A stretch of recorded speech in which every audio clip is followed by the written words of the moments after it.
Assalamualaikum warahmatullahi wabarakatuh. Halo teman-teman semua, kembali lagi dengan saya di video kali ini. Nah, video kali ini saya akan membahas tentang transformasi peran Bank Indonesia setelah kehadiran Otoritas Jasa Keuangan. Untuk itu teman-teman, tetap di video ini dan simak terus videonya. Definisi Bank Indonesia.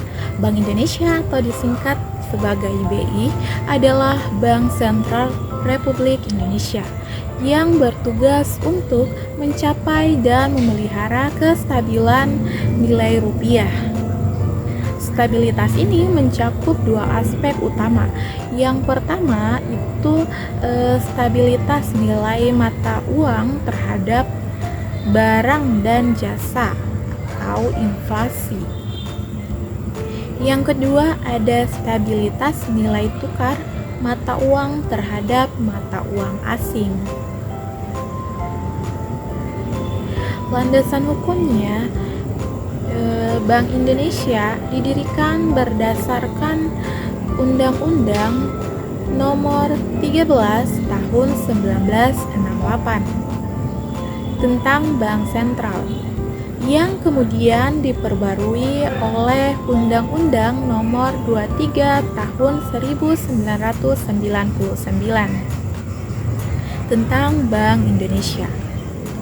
Nah, revisi undang-undang terakhir dilakukan melalui Undang-Undang Nomor 6 Tahun 2009 yang mempertegaskan status BI sebagai lembaga negara yang independen dalam menjalankan tugas dan wewenangnya. Independensi. Jadi, Bank Indonesia adalah lembaga negara yang independen. Artinya, Bank Indonesia bebas dari campur tangan pihak lain, termasuk pemerintah, dalam menjalankan kebiasaan moneter atau dalam menjalankan kebijakan moneter. Tugas utama Bank Indonesia itu berdasarkan Undang-Undang Nomor 23 Tahun 1999 tentang tugas utama Bank Indonesia itu ada beberapa. Yang pertama itu menetapkan dan melaksanakan kebijakan moneter. Jadi kebijakan moneter bertujuan untuk menjaga stabilitas harga atau inflasi dan mendorong pertumbuhan ekonomi. Instrumen utama kebijakan moneter itu ada suku bunga, di mana menetapkan suku bunga acuan BI datar 7 day reverse repo rate. Operasi pasar terbuka, melakukan transaksi jual beli surat berharga untuk mengatur likuiditas. Berikutnya ada rasio giro wajib minimum atau disingkat sebagai GWM, di mana ini menentukan jumlah cadangan yang harus disimpan bank di Bank Indonesia. Yang kedua itu mengatur dan menjaga kelancaran sistem pembayaran. BI bertugas mengatur sistem pembayaran untuk memastikan transaksi di masyarakat berjalan lancar, aman, dan efisien. Tugas utama dalam sistem pembayaran, menerbitkan dan mengelola uang rupiah. Yang berikutnya ada mengatur sistem pembayaran elektronik. Contohnya KRIS. Itu mengawasi infrastruktur kesenjangan atau infrastruktur keuangan seperti sistem clearing dan segmen. Yang ketiga itu menjaga stabilitas sistem keuangan. BI bertanggung jawab menjaga stabilitas sistem keuangan secara keseluruhan, yaitu makroprudensial. Contoh kebijakannya itu menetapkan rasio loan to value atau LTV untuk kredit perumahan, mengeluarkan konversi fiskal kapital buffer untuk memperkuat ketahanan perbankan terhadap risiko sistematik. Nah, yang keempat ada pengelolaan cadang devisa, di mana BI atau Bank Indonesia mengelola cadangan devisa negara untuk menjaga stabilitas nilai tukar rupiah terhadap mata uang asing. Aktivitas ini mencakup intervensi di pasar valuta asing.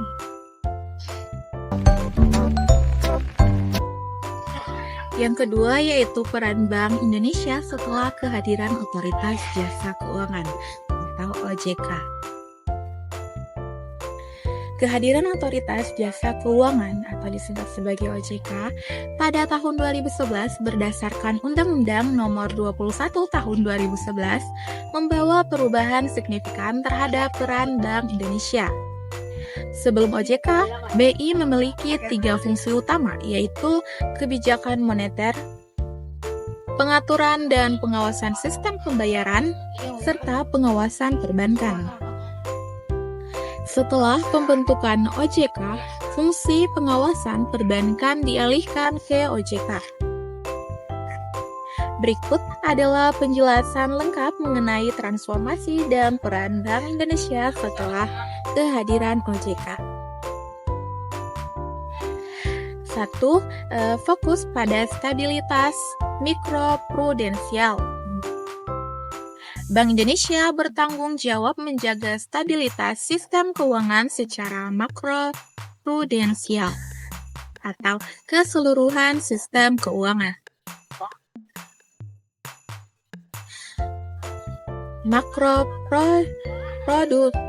Makroprudensial dan mikroprudensial. Jadi makroprudensial BI itu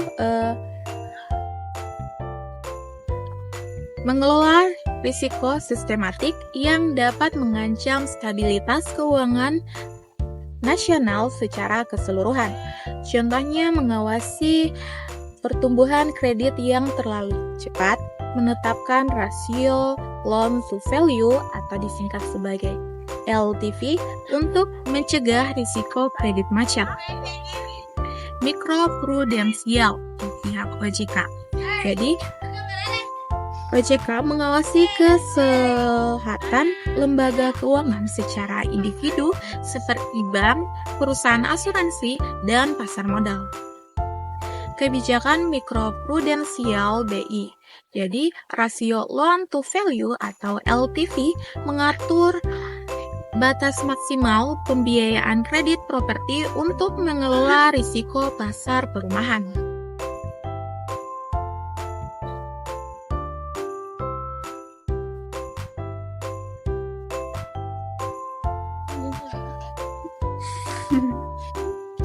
Stress testing yaitu menguji daya tahan sistem keuangan terhadap skenario krisis.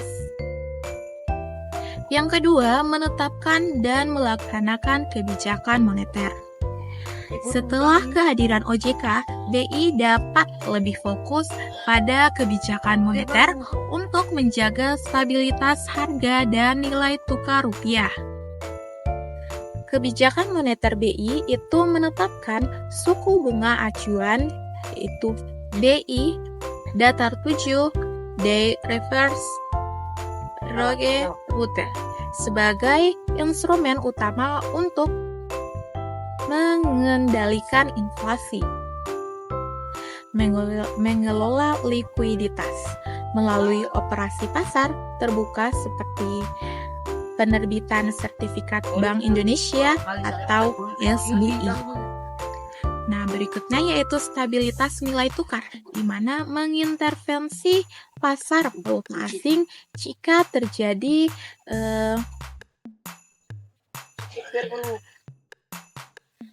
Volatilitas tinggi pada nilai tukar rupiah.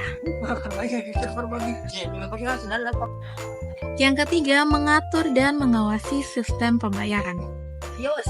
BI tetap bertanggung jawab atas pengaturan, pengawasan, dan pengembangan sistem pembayaran nasional, baik tunai maupun non-tunai. Pengelolaan uang rupiah. Nah, BI tetap memiliki kewajiban atau memiliki kewenangan sebagai satu-satunya lembaga yang mencetak dan mengedarkan uang rupiah, mengawasi kualitas uang yang beredar dan memastikan ketersediaan uang tunai. Berikutnya yaitu inovasi dalam sistem pembayaran digital. Jadi, BI memimpin pengembangan sistem pembayaran digital yang aman dan efisien. Contohnya, KRIS atau Quick Response Code Indonesian Standard untuk mendukung transaksi non-tunai di masyarakat, termasuk pada UMKM. Yang ketiga yaitu kebijakan moneter yang mendukung ekonomi syariah. Bank Indonesia memiliki peran penting dalam mendukung pengembangan ekonomi syariah melalui kebijakan moneter yang sesuai dengan prinsip syariah. Kebijakan ini bertujuan untuk menjaga stabilitas moneter, memperkuat ekosistem ekonomi syariah, serta mendorong pertumbuhan sektor keuangan syariah di Indonesia. Yang pertama ada instrumen kebijakan moneter syariah. BI telah mengembangkan instrumen kebijakan moneter yang berbasis syariah untuk mengelola likuiditas dan mendukung stabilitas moneter. A. Sertifikat Bank Indonesia Syariah atau disingkat sebagai SBIS. Nah, instrumen pasar uang syariah yang digunakan untuk menyerap atau menambah likuiditas perbankan syariah diterbitkan dengan akad jual beli, yaitu murabahah atau investasi, itu ijarah. Nah, contohnya, jika likuiditas berlebih, BI menerbitkan SAIS, SBIS untuk menyerap dana dengan prinsip syariah. B. Sukuk Bank Indonesia atau SUKBI. Instrumen berbasis sukuk yang digunakan BI untuk mengelola likuiditas sesuai prinsip syariah. Nah, SUKBI menggunakan aset yang mendasari dan ditentukan dengan akad ijarah atau mudharabah. C. Fasilitas simpanan Bank Indonesia Syariah atau disingkat sebagai FASBIS.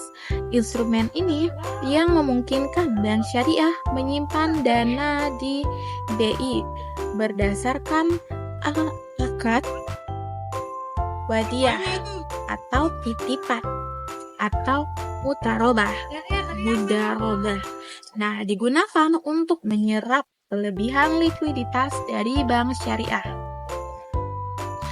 D. Operasi pasar terbuka syariah. BI menggunakan instrumen berbasis syariah seperti repo syariah dan reversi repo syariah untuk mengelola likuiditas.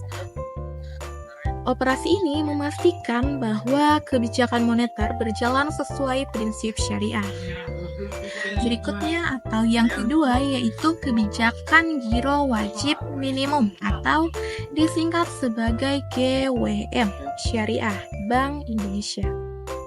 Nah, Bank Indonesia menetapkan aturan giro wajib minimum atau GWM ini bagi perbankan syariah. Nah, GWM adalah dana yang wajib disimpan bank syariah di BI.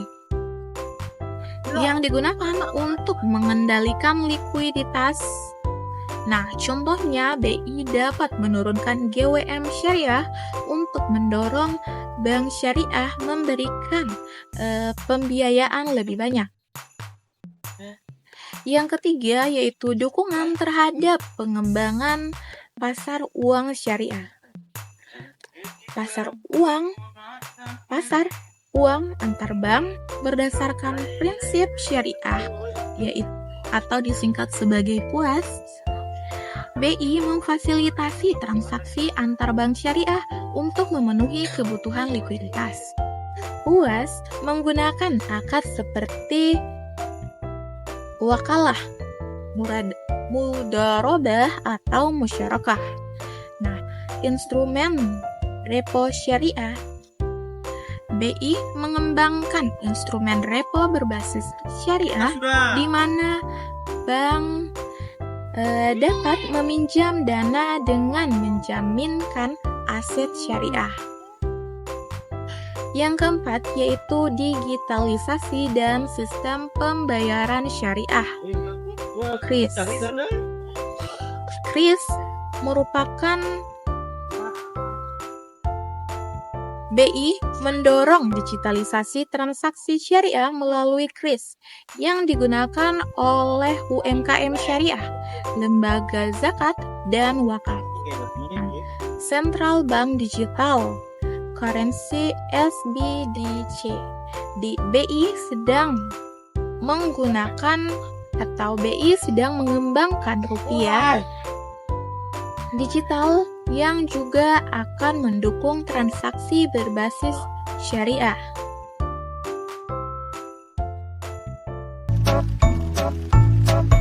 Yang keempat yaitu dampak transformasi peran Bank Indonesia pada ekonomi syariah. Nah, transformasi peran Bank Indonesia setelah kehadiran otoritas jasa keuangan membawa dampak signifikan terhadap pengembangan ekonomi syariah di Indonesia. Dengan fokus BI pada stabilitas makro, prudensial, dan dukungan terhadap sektor keuangan syariah, berbagai dampak positif dirasakan dalam peningkatan inklusi keuangan syariah. Nah, pengembangan instrumen keuangan syariah serta penguatan ekosistem ekonomi syariah secara keseluruhan. Yang pertama yaitu penguatan stabilitas sistem keuangan syariah.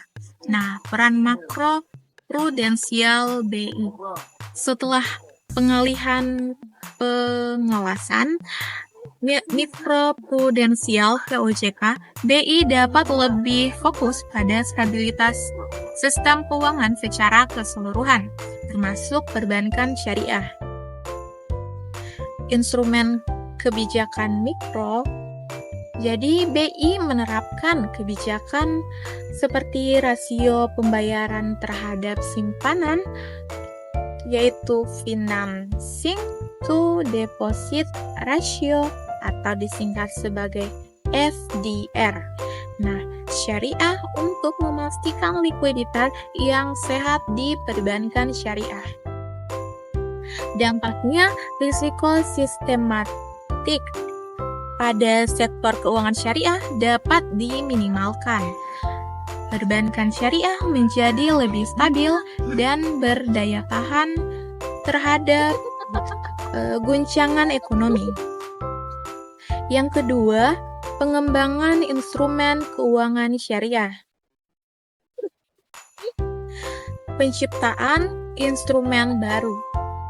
Jadi, sertifikat Bank Indonesia Syariah atau disingkat sebagai SBIS merupakan instrumen untuk mengelola likuiditas perbankan syariah, yaitu sukuk wakaf, instrumen pembiayaan infrastruktur, dan proyek sosial berbasis wakaf. Operasi pasar terbuka syariah yaitu pengaturan likuiditas dengan menggunakan akad syariah. Dampaknya itu perbankan syariah memiliki lebih banyak opsi untuk mengelola likuiditas. Investasi berbasis syariah semakin berkembang, menarik lebih banyak investor yang mengutamakan prinsip halal. Yang ketiga yaitu peningkatan akses keuangan syariah. Inklusi keuangan syariah dengan digitalisasi sistem pembayaran seperti KRIS, masyarakat dapat mengakses layanan keuangan syariah dengan lebih mudah. Dukungan BI terhadap fintech syariah mempermudah akses pembiayaan untuk UMKM syariah. Nah, dampaknya itu peningkatan jumlah pengguna layanan keuangan syariah. UMKM berbasis syariah memanfaatkan pembayaran yang lebih mudah dan efisien.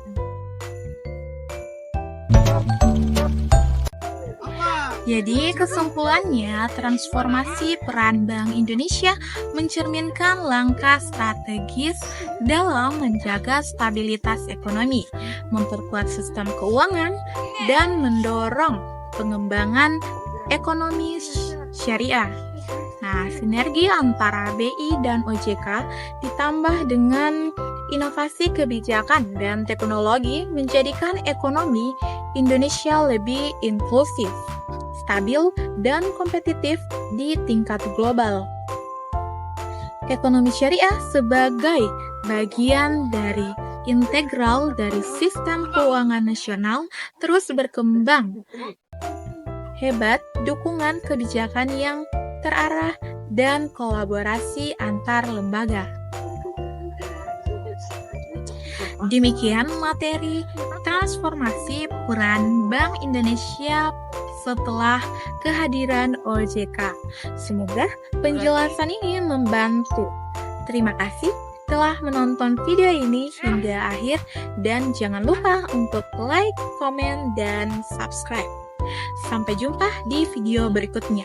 Wassalamualaikum warahmatullahi wabarakatuh.